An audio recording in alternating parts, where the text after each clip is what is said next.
একটা কথা বলে না যে যায় দিন ভালো আসে দিন খারাপ, এই যেটা তার প্রমাণ। প্রথম প্রথম আসছি তখন ভাল লাগে না, এই বাড়ির কথা মনে পড়ছে, এদিক সেদিক যাইতে ভাল লাগে না, এই রাস্তাঘাট ভাল লাগে না, গন্ধ আসে, এই সেই কত কথা। যেই যাওয়ার সময় চলে আসতেছে ঢাকা যাইতে হবে, এখন মনে হইতেছে এখানে যাইতে হবে সেখানে যাইতে হবে, কত জায়গায় ঘোরা বাকি আছে, সময় যেন তাড়াতাড়ি ফুরে যেতেছে। অথচ এখন কি বৃষ্টি, আর এই বৃষ্টির মধ্যে বের হয়ে গেছি যে হ্যাঁ না যাবো এই বৃষ্টির মধ্যে।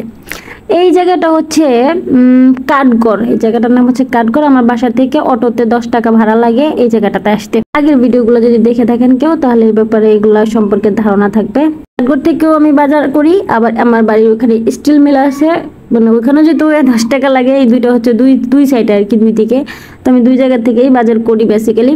যাই হোক, এখন কই যেতেছি আগে সেটা তো বলি।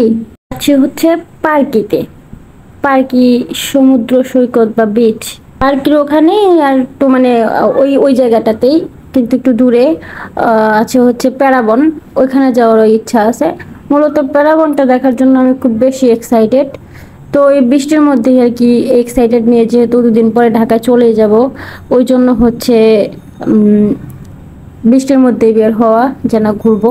আর এই যে হচ্ছে কর্ণফুলীর টানেল, এই টানেলের এই যে যে সাইডগুলো দেখতে পাচ্ছেন এগুলো হচ্ছে টানেলে যাওয়ারই রাস্তা। পাশে টানেল আর কি, কর্ণফুলী নদীর যে বঙ্গবন্ধু টানেল ছিল আর কি, নাম চেঞ্জ করা হয়েছে, ওই টানেলটাই হচ্ছে এটা। আসছিলাম টানেলের ভেতরে যাই নাই, তো ভাবছি যে আজকে আসার সময় টানেল হয়ে আসবো। অটোতে উঠছিলাম, সেই অটো থেকে নেমে আরেকটা অটোতে উঠতে হইলো আমাদের। যাইতে হচ্ছে কর্ণফুলী নদীর একটা ঘাট আছে, 15 নম্বর ঘাট, এই ঘাটটার এদিকে। আর এটা হচ্ছে আপনার এয়ারপোর্টের এদিকে, পতেঙ্গা এয়ারপোর্ট যেখানে, এই সাইডটাতে হচ্ছে 15 নম্বর ঘাট। তো ফাইনালি হচ্ছে ঘাটের কাছাকাছি চলে আসলাম। আর এই রাস্তাটা কিন্তু খুব সুন্দর, আমার নেভালের ভিডিওটা যারা যারা দেখছেন তারা এই রাস্তা চিনবেন, এটাই সেই রাস্তা। আর যারা দেখেন নাই তারা আমার আইডিতে গিয়ে হচ্ছে ভিডিওগুলো দেখে আসতে পারেন। এটা হচ্ছে ঘাটে যাওয়ার রাস্তা, যাওয়ার রাস্তাই তো আমার কাছে খুব ভালো লাগতেছে, এত সুন্দর। তো আমার ফ্রেন্ডদের কাছ থেকে শুনছিলাম, মানে যারা আর কি নদীর ওপারে গেছে, তো তাদের কাছে শুনছিলাম এই নদীতে নাকি অনেক ঢেউ, তো সবাই একটু ভয় টয় পায় আর কি। আমার তো বুড়িগঙ্গা নদীতে চলাচল করা অভ্যাস আছে, আমার অত একটা ভয় লাগতেছিল না। আর নদীর ওপারে হচ্ছে আমার আরো কিছু ফ্রেন্ড আছে, মানে ক্লাসমেট আছে যারা আর কি ওইদিকে একটা ফার্টিলাইজারে বা দুইটা ফার্টিলাইজারে হচ্ছে ওরা ইন্টারনিউ করতেছে। তো ওরা নদীর ওপারে, আমরা হচ্ছে নদীর এপারে। ওরা হচ্ছে সিওফিলে আর হচ্ছে ড্যাপে আছে, আর আমরা হচ্ছে টিএসপিতে। তো ফাইনালি হচ্ছে বোটে উঠে গেলাম। এইখানে এই বোটগুলোতে অনেকগুলো লোক নিয়ে যায়, বসার জায়গা আছে, কিন্তু বৃষ্টিতে ভিজে যাওয়ার কারণে কেউ বসতে পারতেছিলাম না, মোটামুটি সবাই দাঁড়ায় ছিল। তো যখন হচ্ছে বোটটা ছাড়লো আমার কাছে খুব ভালোই লাগতেছিল, আর এই ধরনের বোটে আমি আগে কখনো উঠি নাই, তো এই ফার্স্ট টাইম ওঠা। অনেক লোকজনই দেখতেছিলাম যে যাওয়া আসা করতেছে আর কি, মানে মূলত এপার ওপারে যাওয়ার জন্য এই একটাই ওয়ে, একটা ওয়ে বলতে নদী পথে এই একটাই ওয়ে। আর তাছাড়া ওইদিকে তো এখন নতুন টানেল হয়ে গেছে, অনেকে টানেল দিয়ে আসা যাওয়া করে, কিন্তু আশেপাশে যাদের কোনো কাজ আছে তারা দেখা গেছে যে এদিক দিয়েই যায়। আসলে এখানে অনেক ঢেউ, আর বৃষ্টি ছিল, আবহাওয়া খারাপ ছিল, ওই অনুপাতে আমি দেখলাম যে একটু কমই আছে এখন। তারপরও বেশ ভালো ঢেউ, একটু পরে পরে যখন ঢেউ দিতেছে সবাই তো খুব ভয় পেয়ে যেতেছে, আপনারাও বুঝতে পারবেন যে কি পরিমাণে ঢেউ এখানে আছে।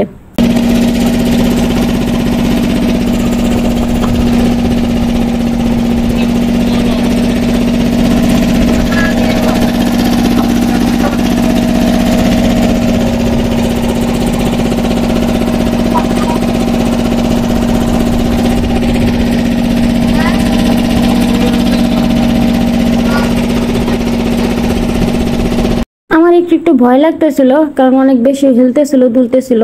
তো তারপর আমি কারো বুঝতে দিতেছিলাম না কি, জাস্ট নর্মালি ছিলাম, অত একটা ভয় মানে প্রকাশ করি নাই। কিন্তু আসলে এখানে বেশ ভালো রকমের স্রোত, আর নদীর অবস্থা খারাপ থাকলে তো আসলে অনেক বেশি স্রোত থাকে। আমরা ঘাটের প্রায় কাছাকাছি চলে আসছি, তারপরও স্রোতের কি হাল কি অবস্থা একটু দেখেন, মানে জাস্ট একটা ভয়ঙ্কর ব্যাপার আর কি। যারা আসলে এখানে রেগুলার যাতায়াত করেন তাদের জন্য একটু, তারা যদিও অভ্যস্ত কিন্তু তাদের জন্য একটু রিস্কি। তো যাই হোক, ফাইনালি হচ্ছে ঘাটের প্রায় কাছাকাছি চলে আসলাম। আর ঘাটে যে এখান থেকে হচ্ছে এই সিঁড়িটা দিয়ে উপরের দিকে উঠতে হয়, মূলত এখানে নামায় দেয় আর কি যাত্রীদের। যাক, এই ব্যবস্থাটা একটু ভালো যে মানে এই ধরনের একটা সিঁড়ি দিয়ে দেওয়া। আর এই হচ্ছে প্রকৃতি পরিবেশ, মানে ঘাটের এত সুন্দর কি বলবো, মানে খুব ভালো লাগতেছিল। এদিকে অনেক গ্যাদারিং ছিল জন্য বেশিক্ষণ দাঁড়াইতে পারি নাই, কিন্তু আমার কাছে খুব ভালো লাগতেছিল আর কি। নদীটা এবং ঘাটটা কি একবারে বলা যায় ভয়ঙ্কর সুন্দর। আর ঘাট থেকে ওঠার পরেই দেখা যায় যে এরকম কিছু আচারের দোকান, ভ্যারাইটিস রকমের বিভিন্ন ধরনের আচার পাওয়া যায়, কিন্তু সব কমন আচার আর কি। আনকমন কোনো আচার নেই। লাইক আমরা ঢাকায় বা অন্যান্য জায়গায় অনেক জায়গায় দেখা যায় যে চেরি ফলের আচার, আমলকির আচার, আর কি বলে ওইটারে, ভুলে গেছি কি জানো, আলু বোখারা, হ্যাঁ এটা আমার খুব পছন্দ, কিন্তু এগুলো পাইলাম না। দেন হচ্ছে আমাকে একটু একটু করে টেস্ট করাইতেছিল। এটা হচ্ছে মিক্স আচার ছিল, মিক্স আচারটা একটু খেয়ে দেখলাম। আচারের মানে মানে কি বলে এটাকে, টেস্টটা কিন্তু বেশ ভালোই, যদিও বেসিক আচার যেগুলো সাধারণভাবে আমরা খাই, সবসময় খাই সচরাচর সেগুলাই। এটা হচ্ছে তেঁতুলের আচার, মিষ্টি তেঁতুল যেটা আর কি।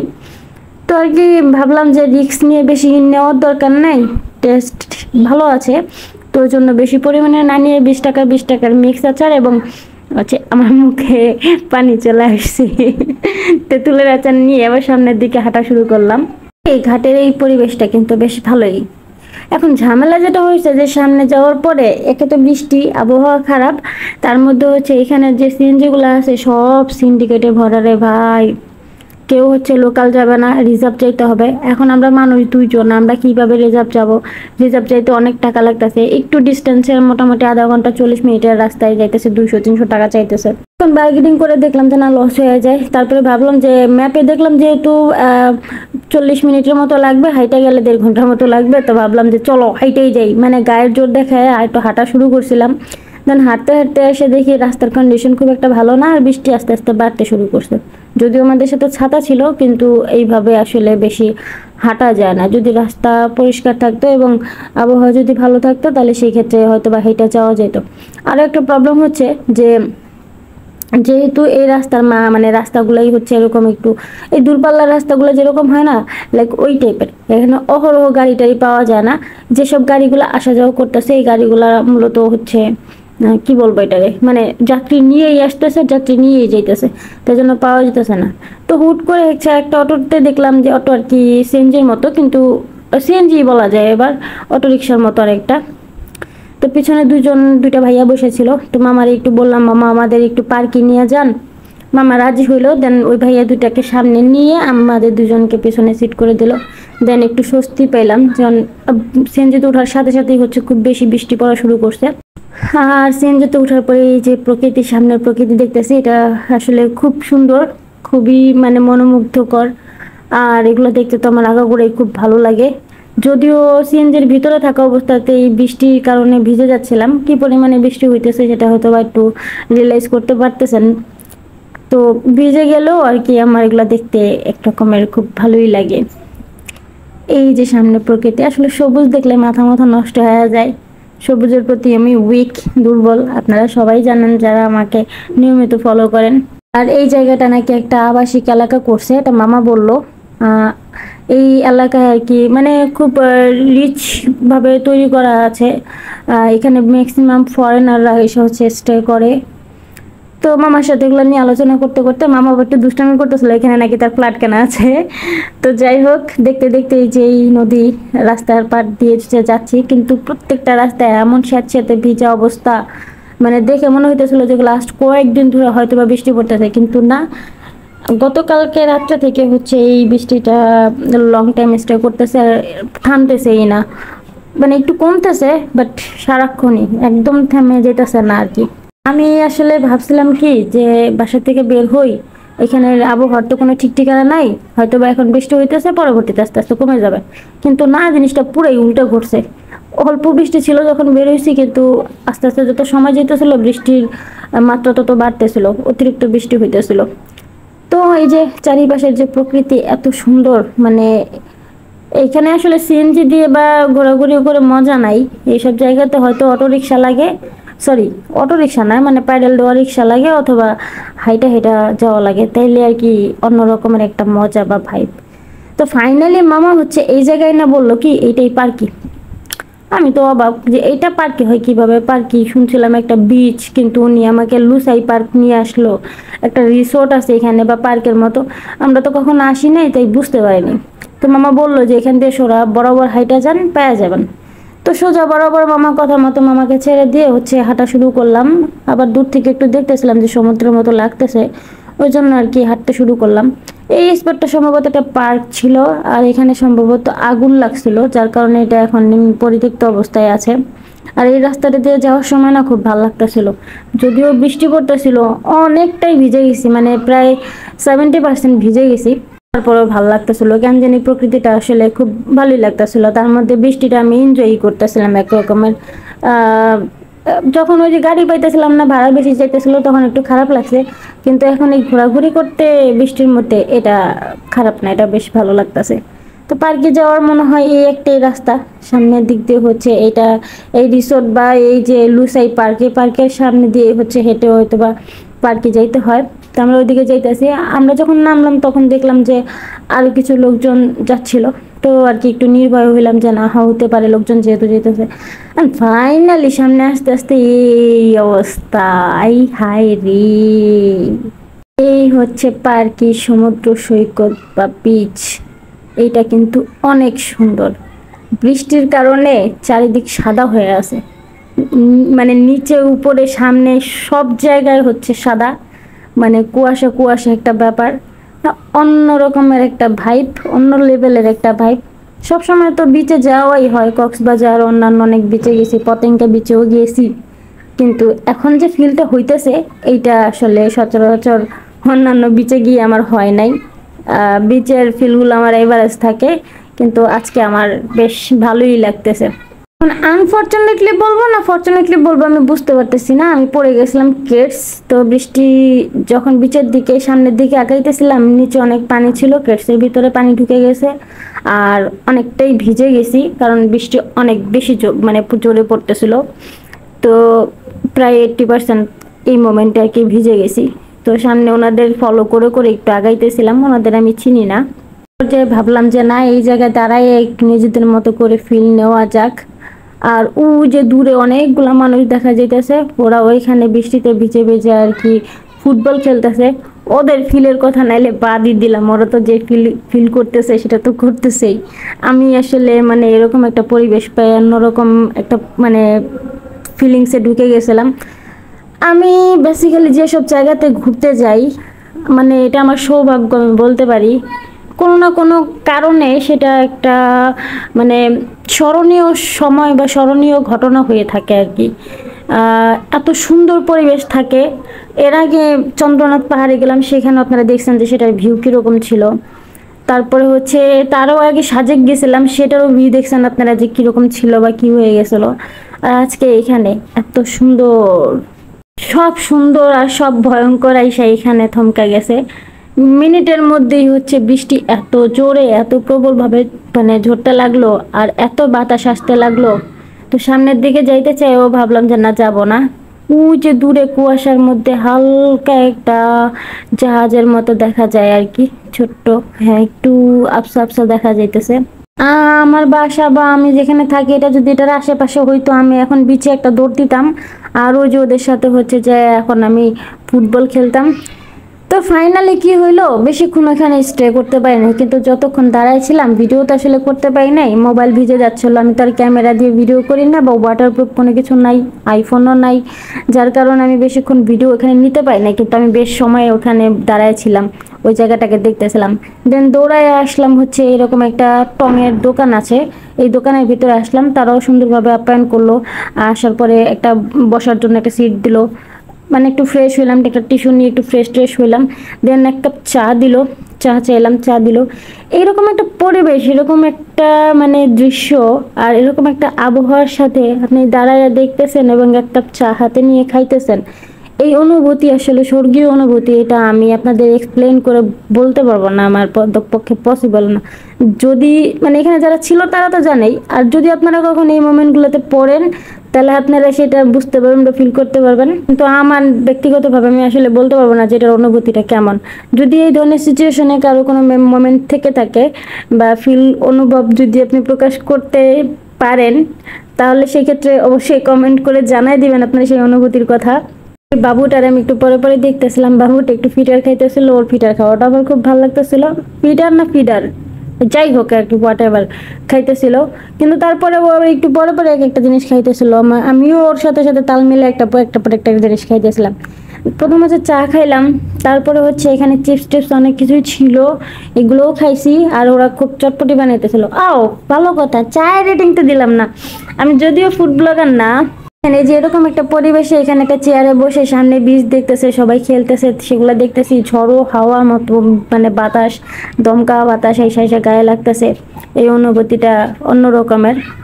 তো ওদের চাটা এত মজা ছিল, আমি কি বলবো। ওরা চার ভিতরে কফি দিয়েছিল মিক্স করে, চাও ছিল চায়ের ভিতরে কফি দিয়েছিল মিক্স করে, মানে আসলে চাটা দুর্দান্ত ছিল, পরিবেশের সাথে চাটা একদম পারফেক্ট ছিল। এই যে বাবু আবার চিপস খাইতেছে, কেমন লাগে বলেন। যাক, আমার এবার কেউ ছোচা টোচা বললেন না। ছোচা মানে কি, মানে ছোচা মানে হচ্ছে যে যে অন্যের না দিয়ে খায়, এই টাইপের কিছু হইব। আমি কিন্তু ছোচা না, আমিও চিপস খাইতেছিলাম ওর দেখা দেখি। দেন তারপরে আসলে হচ্ছে চটপটি। চটপটিটা খুব মজা ছিল। এখানে একটা ট্রিক্স আছে, আমি বলি। চটপটিটা না, তারা তো চটপটিটা দিছে, এই চটপটির মধ্যে শুকনো মরিচ পোড়ায় দিছে, মানে শুকনো মরিচের যে চিলি ফ্লেক্স আমরা যেটাকে বলি, সেটা ওরা কি করছে, শুকনো মরিচটাকে হচ্ছে সম্ভবত আগুনে পুড়াইছে, পুড়াই দেন হচ্ছে মরিচটা দিছে। এত টেস্ট, এত টেস্ট। পার্কিতে যদি কেউ আসেন, এই চটপটি কিন্তু কেউ মিস করবেন না, এই চা কিন্তু মিস করবেন না একদম। মানে অবশ্যই অবশ্যই যা মনে চায় তা হয়ে যায়, এই দুটো কখনো মিস করা যাবে না, অবশ্যই খাবেন। এটা দুর্দান্ত ছিল, 10-এ 100, 10-এ 100। থেকে ওখান থেকে হচ্ছে ভাবলাম যে না, একটু যাওয়া দরকার, যেহেতু ঘুরতে আসছি। তো আমরা ভাবলাম যে যাই, অন্য কোথাও কোনো দিকে যাওয়া যায় কিনা। তারপর আমরা একটা সিএনজি নিলাম, সেখান থেকে কোনো রকমের একটু কথাবার্তা বলে বার্গেনিং করে ভাড়া নিলাম। তো আমাদের যাওয়ার কথা ছিল কোথায়, প্যারাবন না, কিন্তু যত সিএনজি ওলাকেই বললাম আমরা যাবে না। কেন যাবে না? কারণ প্যারাবন এখন ঢোকা যাবে না। কেন ঢোকা যাবে না? কারণ হচ্ছে প্যারাবনে এখন অনেক কাদা, আর অনেক বেশি প্যারা খাইতে হয় যাওয়ার জন্য, ওখানে যাওয়া যায় না, এখন যাওয়া যাবে না, মানে পানি বৃষ্টির মধ্যে আর কি প্যারাবনটা যাওয়া যাবে না। তো আমার আর কি লাক খারাপ, আমি প্রতিটা স্পটে যাই একটা না একটা কিছু রাইখে আসতেছি। আমি অবশ্য এটাও ফিল করতেছি যে এই জায়গাগুলোর জন্য আমার এখানে আবার আসতে হবে, এই জন্য এগুলো থাইকা যেতেছে। মানে প্রকৃতিও আমার সাথে একটা ছিনিমিনি খেলে আর কি, বা ডাকাডাকি খেলে, বা লুকোচুরি খেলে, এরকম কিছু একটা, যে আসতে হবে তোমাকে আবার, এরকম টাইপ। যাবে না যে, তখন কি করা যায়, আসলাম এত দূরে, আবার সিএনজিওর কাছেও চলে আসলাম, ওখানে বেশি সময় কাটাইলাম না। এই যে পার্কিতে সময় কাটাইলাম না, অন্যদিকে যাওয়ার সিদ্ধান্তটা নিলাম, এটা একটা বড় সিদ্ধান্ত, মানে ভুল সিদ্ধান্ত ছিল। এই সিদ্ধান্তটা নেওয়া ঠিক হয় না, তার চেয়ে বরং ওই প্যারাবনেই সমুদ্র বিচে ওইখানে বসে আরও কিছু সময় কাটানো দরকার ছিল, আর একটু ফিল নেওয়া দরকার ছিল। আমার বেশ ভালো সময় কাটতেছিল, কিন্তু আর কি ভাবলাম যে বৃষ্টির মধ্যে বের হয়েছি, যদি না ঘুরি তাহলে কেমন হয়। পরে সিএনজি নিয়ে হচ্ছে আমরা গেলাম টপ হিল। টপ হিল মানে এটা একটা পাহাড়। এই আমি এটা গুগলে সার্চ করছিলাম, দেখলাম যে অনেক অনেক সুন্দর জায়গা, একটা নিরিবিলি জায়গা, মানে লাইক আমি যেরকম পছন্দ করি ওই টাইপের। আর পাহাড় তো আমার এমনিতেই পছন্দ। তো ভাবলাম যে হ্যাঁ, একটু অ্যাডভেঞ্চার করে আসা যাক, যেহেতু বৃষ্টি পড়তেছে, একটু পাহাড়ে ওঠা যাক বা যাওয়া যাক, দেখি কি অবস্থা। তো এখানে এসে দেখলাম যে পরিবেশটা না একদমই বেশি শুনশান। শুনশান মানে হচ্ছে একদম নীরব, খুব একটা গাড়ি চলাচল এখানে করে না, দুই একটা হঠাৎ হঠাৎ আসে, তাও প্যাসেঞ্জার নিয়ে আসে। আর এখানে স্টে করে এরকম কোনো গাড়ি নাই। আমাদের সিএনজিটা আছে, আর একটা সিএনজি দেখলাম, ওইটা হচ্ছে নষ্ট। তো এই জায়গাটা একটু মানে অদ্ভুত এবং একটু অন্যরকমের। তো এই যে এটা একটা স্কুল, এই স্কুলের ভিতর দিয়ে যাইতে হয় এরকমটা চিন্তা করেই আমরা ভিতরে ঢুকছিলাম। দেন একজনের সাথে কথা বলে বুঝলাম যে না, এখান দিয়ে যাওয়া যাবে না। এই স্কুলের পাশে হচ্ছে ওই যে পিছনে একটু উঁচু জায়গা দেখা যেতেছে, ওইটা হচ্ছে টপ হিল। তো ওইখানে যাইতে হইলে স্কুল থেকে বের হয়ে অন্য একটু সামনে আগায় গিয়ে হচ্ছে একটা ছোট্ট মতন গেট আছে, সেইখানে যাইতে হবে। তো যাই হোক, এই জায়গাটা দিয়ে যখন হাঁটতেছিলাম, এই জায়গাটাও কিন্তু বেশ ভালোই লাগতেছিল। এটা একটা মানে একটা কার নামে যেন আর কি, মানে কি একটা একজনের নামে হচ্ছে এই স্কুলটা, আমার সরি আমি নামটা আমার মনে নাই। তো কিন্তু জায়গাটা খুব সুন্দর, যারা এখানে পড়াশোনা করে তারা অবশ্যই খুব ফিল নিয়ে পড়াশোনা করে। তো তার কাছ থেকে পরামর্শ নিয়ে আমরা হচ্ছে সামনের দিকে আগাইতেছি, যে টপ হিলে তো যেতে হবে। টপ হিলে যাওয়ার জন্য দুর্দান্ত লেভেলে বৃষ্টি পড়তেছে, একটা ছাতাতে কিন্তু হইতেছে না, আর এত বাতাস ছিল যে আমাদের ছাতাটা একটু ভেঙেও গেছে। তো এই জন্য আর কি এভাবে কাভার করতে পারতেছিলাম না। তো যেটা হইলো যে যখন টফিলের কাছাকাছি গেলাম, তখন দুইটা লোক দেখতে পেলাম রাস্তায়। আমরা আবার জিজ্ঞেস করতেছিলাম যে টফিলে কি দিক দিয়ে যাওয়া যাবে, তখন ওরা আমাদের দুজনকে দেখে বলল যে আপনারা এখন যায়েন না, এখানে এই জায়গাটা নিরাপদ না, এখন বৃষ্টি পড়তেছে, লোকজনও নাই, আপনাদের জন্য সমস্যা হতে পারে। আর সত্যি কথা বলতে শুধু উনি না, এর আগে 2-3 জনের সাথে যখন মানে আমরা যখন বিচে ছিলাম তখনও জিজ্ঞেস করছি এই ব্যাপারটাতে, মানে টফিলে আসার ব্যাপারটা, তো অনেকেই না করছে যে যায়েন না। তাতে বুঝলাম যে যেহেতু এই ব্যাপারটা মানে এই পাহাড়টা অত জনপ্রিয়তা নাই বা মানুষজন খুব কম আসে, আর এরকম একটা সুনসান পরিবেশের মধ্যে, যার জন্য আসলে সবাই যেহেতু না করতেছে, আমি ভাবলাম যে না, এখানে জোর খাটায় লাভ নাই, পরিবেশ পরিস্থিতি ভালো না, আর রিস্ক নিয়েও লাভ নাই। তো ওই জন্য চিন্তা করলাম যে না, এটা মন থেকে চাপা দিয়ে দেই। যদিও অনেক অনেক অনেক বেশি ইচ্ছা ছিল যে প্যারাবন যেতে পারলাম না, এই টপ হিলটাতে যাব, কারণ আমি বললাম যে গুগলে সার্চ করে আমি দেখছিলাম যে এটা খুব সুন্দর, কিন্তু আমার তো আর কি যাওয়া হইলো না। তো ভাবলাম যে না, এটা নিয়ে আফসোস করে লাভ নাই, বেঁচে থাকলে সুস্থ থাকলে ইনশাল্লাহ আবার কখনো আসলে কোনো না কোনো কারণে আসা হইতেই পারে, তখন দেখা যাবে। তো ওই চিন্তা করে ওখান থেকে হচ্ছে আমরা একটা অটো রিক্সা নিয়ে একটু সামনে, ওখান থেকে না, এখানে একটা মজার কাহিনী আছে। আমরা অনেকক্ষণ হাঁটছি এই বৃষ্টির মধ্যে, আমরা কিন্তু তখন 100% ভিজে গেছি, ফুল ভিজা, ছাতা আছে কিন্তু তারপর আমরা ফুল ভিজে আছি। ওখান থেকে আসার সময় আমরা একটা বেকারি পাইছি, হ্যাঁ, বৃষ্টির কারণে আমি ভিডিও করতে পারি নাই। আপনারা তাড়াতাড়ি মনিটাইজেশন করে দেন, ভিডিও শেয়ার করে দিয়েন, বেশি করে সাবস্ক্রাইব করে দিয়েন। আমার মনিটাইজেশন হলে আমি একটা ভিডিও সেট আপ যা যা লাগে সব কিছু করে নিব, দেন হচ্ছে সুন্দর সুন্দর ভিডিও করব। তো যাই হোক, আমি ওখান থেকে হচ্ছে কেকের একটা মানে ফ্যাক্টরি বলে না, কেক বানায় আর কি, তো গরম গরম কেক বানাইতেছিল। আমি না মানে অনেকগুলো কেক খাওয়া হলে বসে বসে, এত মজা, কিন্তু আমি ভিডিও করতে পারি নাই। তো যাই হোক, তারপর ওখান থেকে আমরা হচ্ছে একটা অটো রিক্সা নিয়ে একটা মানে জায়গায় আসলাম। এই জায়গাটার নাম হচ্ছে মেন্না গার্ডেন, মেন্না গার্ডেন। তো এটা ওরকম একটা জনপ্রিয়তা নাই, কিন্তু এলাকার জন্য হয়তো বা জনপ্রিয় আছে, কিন্তু তো একটা ফেমাস না। ভাবছি যে আসছি, যাওয়ার পথে পড়বে, তাহলে ঘুরেই যাই, এরকম আর কি একটা ব্যাপার। তারপর আমরা এই বৃষ্টির মধ্যে এই যে গার্ডেনে ঢুকলাম, এটা হচ্ছে সেই মেন্না গার্ডেন। যদিও এইসব আর্টিফিশিয়াল গার্ডেন আমার কোনো কালেই পছন্দ না, আমি একদমই পছন্দ করি না। এখানে আসার পরে যে এই জায়গাটা হচ্ছে কাউন্টার টাইপ ওনাদের, আর কি ওনারা বললো যে টিকিট কাটতে হবে। তো পার পার্সন 30 টাকা হচ্ছে এই গার্ডেনের টিকিট। তো আমরা টিকিট কেটে হচ্ছে সামনের দিকে আগাইলাম, যে আসছি, বৃষ্টি পড়তেছে, ভিজেই গেছি, এত দূর আসলাম, তাহলে কেন ঘোরাঘুরি করবো না, একটু ঘুরেই যাই। তো এইটার ভেতরে আসলাম, আসার পরে দেখি কোনো লোকজন নাই, মানে সব নিরিবিলি চুপচাপ। আর এখানে ওরকম কিছু নাই, জাস্ট গাছগাছালি দিয়ে ভরা। আপনি যদি একটু নিরিবিলি পার্সোনাল সময় কাটাতে চান, বা আপনার ফ্রেন্ডদের নিয়ে এসে আড্ডা দিতে চান, বা গার্লফ্রেন্ড বয়ফ্রেন্ড হাজব্যান্ড ওয়াইফ যেই আসেন আর কি, একটু গল্প করার জন্য এই জায়গাটা পারফেক্ট। কিন্তু আপনি কিছু দেখবেন, ফিল নেবেন, এরকম কোনো কিছু এখানে নাই। এই জন্য আমার এই ধরনের গার্ডেনগুলো আগা করেই ভালো লাগে না। তারপরে আর কি, এখন আমরা ব্যাপারটা না মানে নিজেদের মতো করে চিল করতেছিলাম, যে ভিজে গেছি বৃষ্টিতে, কই আসলাম, কই যাইতে চাইলাম, কি হইলো। আর আমি বারবার শুধু আফসোস করতেছিলাম যে না, কি বলো এটাকে, পার্কি বীচ থেকে চলে আসাটা ঠিক হয় নাই। ওখানে সময় আর একটু দেওয়া উচিত ছিল, ওখানে আরো কিছু সময় বসা উচিত ছিল, তাহলে হয়তো আরো একটু বেটার লাগতো। যাই হোক, যেটা কপালে নাই এখন সেটা বলে লাভ নাই।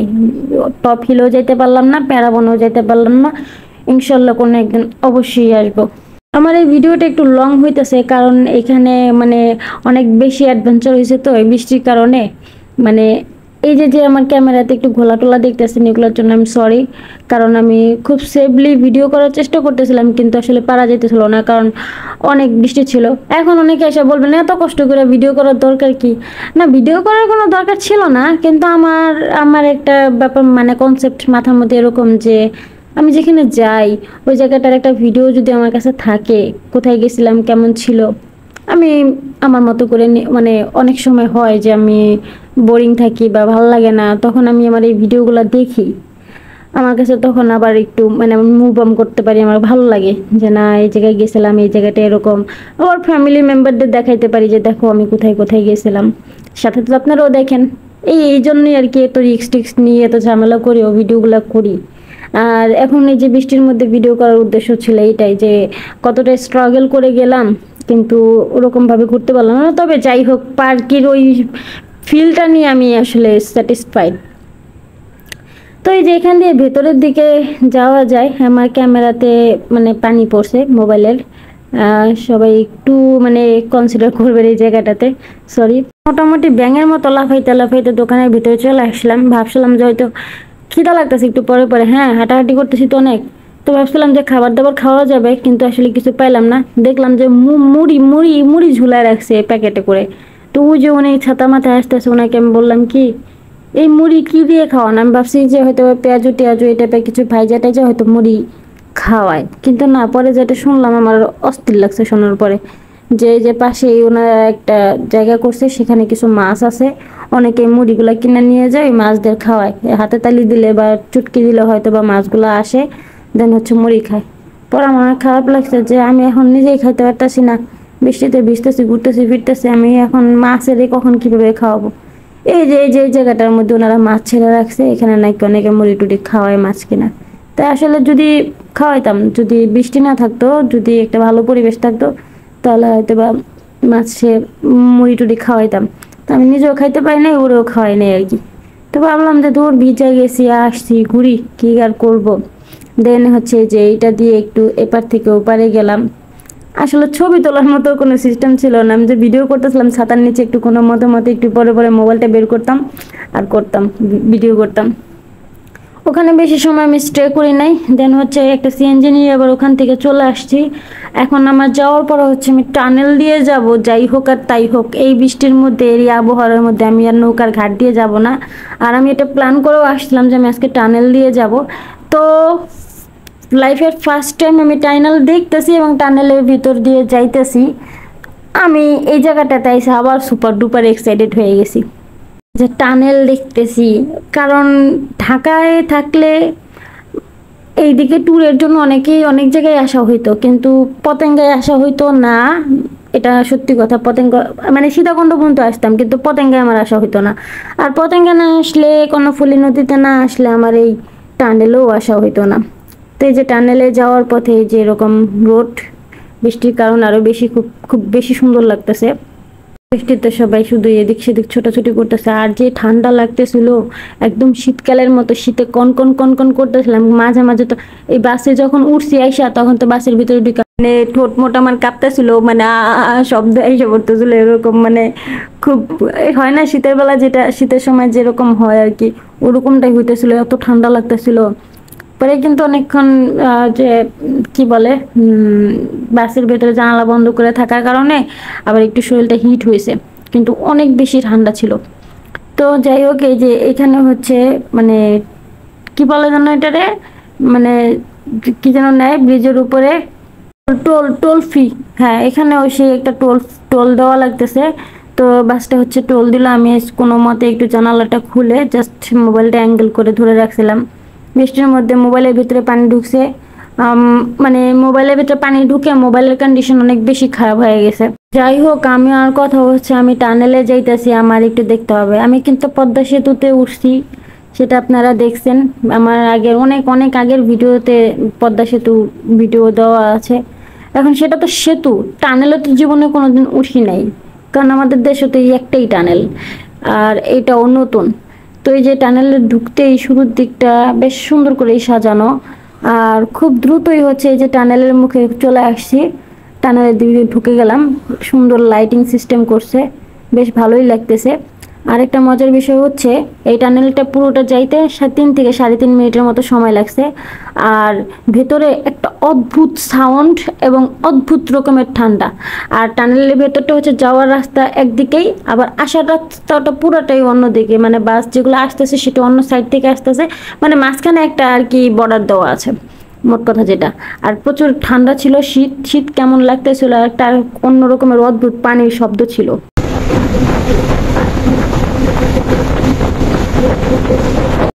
অনেক বেশি নয়েজ আর গুরুম গুরুম শব্দ, পানির যে একটা স্রোতের একটা মানে কি বলবো, একটা ভয়ঙ্কর শব্দ। এটা জানেন না, যারা টানেল দিয়ে যাওয়া আসা করেন বা যাবেন তারা বুঝতে পারবেন যে একটা ভয়ঙ্কর রকমের শব্দ আমি ফিল করতেছিলাম। আমি একটু ঘাবড়াই গেছিলাম আর কি। আর ভেতরে অন্যরকমের একটা মানে আপনার বডির ভিতরে অন্যরকমের একটা ফিল কাজ করবে। যাই হোক, ফাইনালি আমি টানেলেও চলে আসছি, টানেল ট্যুর দেওয়া হয়ে গেল। আর দ্রুতই আমি ঢাকায় চলে যাব। আর সবাই এই পর্যন্ত ভালো থাকবেন, সুস্থ থাকবেন, আর আমার জন্য দোয়া করবেন। আমি যেন এরকম ট্যুর অনেকগুলো দিতে পারি, আরও যতদিন বেঁচে আছি যেন ট্যুরের উপরে থাকতে পারি, কারণ আমার এদিক সেদিক ঘোরাঘুরি করতে খুব ভালো লাগে। সেই সাথে যেন আপনাদেরকে সেই ভিডিওগুলো আমি দেখাইতে পারি। আর আমি এখানে টানেলের পুরো পুরো সময়টাকে নিয়ে ভিডিও করছি এবং সেটাই আপনাদের দিয়ে দিছি, যাতে কোনো কিছু আপনাদের মিস না যায়, পুরোটার জন্য আপনি দেখতে পারেন। আর টানেলের উপরগুলো লাইট সেট আপ সুন্দর ছিল, দুই পাশে বেশ ভালো রকমের জায়গা ছিল, আর প্রত্যেকটা জায়গাতে লাইটিং সিস্টেম এত সুন্দর করে করা, মানে বেশ ভালো, বেশ সুন্দর ছিল। তো এই যে 3 মিনিট 3.5 মিনিট সময় লাগছে আমার টানেলের ওপার থেকে এই পার আসতে, আমি এই পুরো সময়টাই একটানা ভিডিও করে গেছি এবং সেই ভিডিওটা আপনাদের দিয়ে দিছি। আশা করি একটু মনোযোগ দিয়ে দেখলে যারা টানেলে আসেন নাই বা আসতে চাইতেছেন তারা এটা সম্পর্কে ধারণা নিয়ে নেবেন, বুঝতে পারবেন। আর এই জায়গাটা না এই টানেলে আসার পর আমার কাছে খালি মনে হয়েছে যে নিজের যদি একটা প্রাইভেট কার থাকতো আর নিজে যদি ড্রাইভিং করতে পারতাম, তাহলে এই টানেলের ভিতর দিয়ে ড্রাইভিং করতে সেই মজা লাগতো। আমি টানেল পার হয়ে যেতেছি, কিন্তু এখন পর্যন্ত মেট্রো রেলে উঠতে পারি নাই। আমি আবার ঢাকায় থাকি। ওদিকে আমার ছোট বোন আবার চাঁচের উপরে এক এক কি বলে ওটারে, এক মেট্রো রেলের মধ্যে একটু একটু করে বিভিন্ন জায়গায় যাই, একদিনের মধ্যে 6-7 বার মেট্রো রেলে উঠে ফেলছে। অথচ আমি এখন পর্যন্ত মেট্রো রেলে উঠতেই পারি নাই। মানে আমার আসলে কোনো জায়গায় যাওয়াই হয় না মেট্রো রেলে। এই জায়গাটা একটু পজ করে দেখবেন। আমি যে বলছিলাম না যে দুইটা আলাদা আলাদা সাইড, মাঝখানে একটা মানে বর্ডার দেওয়া, ওই জায়গাটা দেখলে এটা ক্লিয়ার হয়ে যাবেন যে আসলে মেট্রো রেলের টানেলের মানে কন্ডিশনটা আর কি, মানে টানেলটা কিভাবে তৈরি করা হয়, কোন সিস্টেমে তৈরি করা হয়েছে আর কি। তো ফাইনালি টানেল প্রায় শেষ প্রান্তে চলে আসছি। তো এই ভিডিও আজকে এই পর্যন্তই, অনেক লং ভিডিও হয়ে গেল। তো সবাই ভালো থাকবেন, সুস্থ থাকবেন। এখন প্রায় সন্ধ্যা হয়ে গেছে, বিকেল দিক। সারাদিন আবহাওয়া একরকম থাকাতে আসলে সময়টা ওইভাবে বোঝা যেতেছে না যে এখন সময়টা কিরকম। আর আমরা টানেল থেকে কিছুক্ষণ দূর সামনে আগায় নিয়ে বাস থামাই দিছে, সেখানে নেমে গেছি। তো যাই হোক, সবাই ভালো থাকবেন, সুস্থ থাকবেন। দেখা হবে পরের কোনো ভিডিওতে। আল্লাহ হাফেজ।